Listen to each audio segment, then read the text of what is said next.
Alrighty, guys. So it is 3:30, time to wrap it up for today, and we got the real roller coaster going on, don't we? So especially Nasdaq. Nasdaq has been absolutely crazy. Can't say anything else. So very interesting action going on that one. The We started off this morning. We were looking for actually weakness since we backed off the in the overnight and we were pretty much in that stage two. But we got some strength here in the afternoon. The news We had a ton of news come out this morning, and nothing really moved the market. So at at the uh, at the onset, after the news kind of settled in, it started heading higher. And in E period, that right into that London close, it started heading higher and then hasn't quite looked back. The E is holding on much better than Nasdaq has been way up and way down. It's very dynamic on the Nasdaq side, that's for sure. So well, a couple of trades so far today. One ES, one Nasdaq. The ES trade I took was earlier on the way up here. I took a short here against this upper area of resistance, the 25s. That's what I said I was gonna do. At least if it's set up there, and it looks like it's set up, so I took it, and then I got impatient and got out of it. And I could have gotten a little bit more out of it, but then it took that second leg higher. So I guess I called it right after all. Overall, at this point, if they close above that 59, 20, 25 level, I'm going to start off on the long side of the market, see how far it can take it. And if they close below it, I'm just going to stay range bound. So that's the way I'm looking at the ES right now. This is kind of surprising that they took it higher like this. This is kind of an interesting dynamic that would happen. But that's a good. It talks about a good strong market. That's what you can expect to have happen. So a lot stronger than I thought it would be. Now, tomorrow morning, we got some news. We got housing starts and the import-export prices at 8:30. We get consumer sentiment at 10, and that's about it. So 8:30 and 10, we have news for tomorrow. And a couple of Fed speakers late in the day, but nothing in the morning. So not a whole lot of news to drive the market tomorrow, but to me, it feels very much like we are going to be in a spot where we can take this higher. It just depends on where they end up closing. So if they close above the 25s, start from the long side. If not, start off range bound. All right, so that's the ES. We get started looking at the Nasdaq and the bonds. So I took one Nasdaq trade late in the session. I could not help myself. I had to take it. And I was looking at this because I saw this thing run away from me on the way up, all the way up. And I was like, man, this is just crazy. Now, you don't want to get shorter against something like this, and you don't want to, it's getting long on the pullback. You have to be pretty aggressive. But then eventually they get into this spot, like they run it lower, and then you try to get long on the way down here, good trade location, but yeah, there's no relief. They just run you over. And look at that. They took it all the way down here to the 370s. A nice little pop to the upside. I was watching it right there for a bit. And then it started pulling back down. And this low didn't get as far low as the prior one, and then started heading higher. That's when I tried my long trade. Figured out, okay, maybe they're going to start moving this back up again. I got impatient on that one too. Wasn't developing fast enough, so I got out of it. And then right there they popped, and then they hammered it. So that's one of those things when you see such trading high, you feel pretty good, and then suddenly you find yourself stopped out. That's how crazy that move was. So pretty good move to the downside there, and then a little flush as well.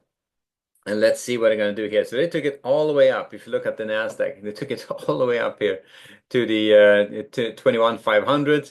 Then they retraced it all the way back here down to the mode before they start retracing back up. And that's pretty spectacular. So if they can close above this area, the 21,400, we're going to start off on the long side. But if they close below it, start off range bound on the Nasdaq. So that's the way I'm looking at the Nasdaq. We'll see if we get a little rally now into the end. But this move to the downside in the afternoon, this is as brutal. I mean, you try to get long after you've seen this whole rally, try to get long in the pullback, and no matter where you get long, you get run over here. You have no shot. So that is brutal. And then the only thing you can do is if you can figure out that it's on the way down, but it's not easy to shift your mindset when you're in this mode, this long trade, the trending mode, that it actually turned and you're actually heading lower. You have a little bit here on the cumulative delta starts heading lower. That's kind of the only real indication you have that the whole thing is starting to go south on you. On the bond side of it, we retraced pretty darn good. We're back up into 113. So bond market was way down here. They probed well below that 112, 15, 16s.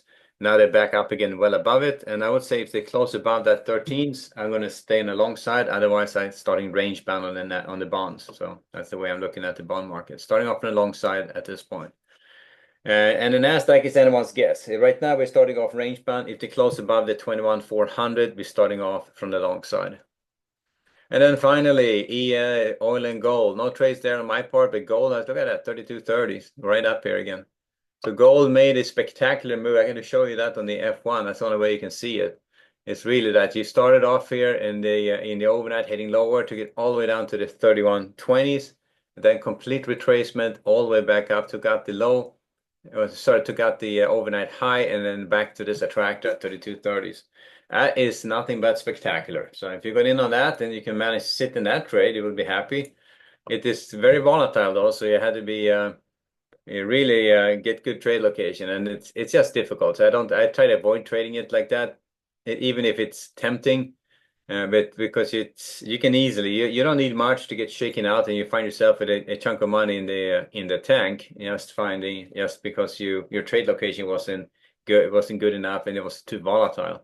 That's the worst kind of loss you have. You know you're right on the trade, the direction, and everything, but you can't find trade location to stick with it. You know. And then making you stop super big is not necessarily the answer, because the time it gets you on that one, that's when you blow up your account. So you can't do that one either. And then oil, yes, range bound. We are back at the 62s, and that's the rolling after today's session. We're going to be rolling it to the July expiration. But at this point, yes, they start off range bound going into the overnight on oil. Fade edges fairly equally. I think the July is trading a little bit lower, so we'll probably going to see a gap to the downside. All right, so that's oil and gold. Trade oil alongside to start with, but be mindful you're right at an attractor right now on gold, and oil you are at the attractor already, so I start off range bound on that one. All right, back to the ES, and we are looking at the market which is not moving a whole lot. They're holding above the 25, so 2025, so starting off on the long side as it looks right now, and the Nasdaq not quite there, so we will see how it goes. Alrighty, we'll leave it there. So two trades, one Nasdaq, one ES, one Nasdaq. Both of them got impatient, got out. So not much to show for it. But man, Nasdaq, yes, looking at that kind of the range for today, man, we should have been at least in one good trade there. But you know how it is. If you can't figure out the direction and you're kind of stuck on the wrong side of the direction, then that's the hardest part, when it run it high like that and then V tops and then runs right back down all the way down. Very difficult to trade, because you have to be able to shift your mindset and take the trade. So anyway, we'll leave it there, guys. We'll see you back at 8:05 bright and early tomorrow morning, Friday. You have a good evening. Later.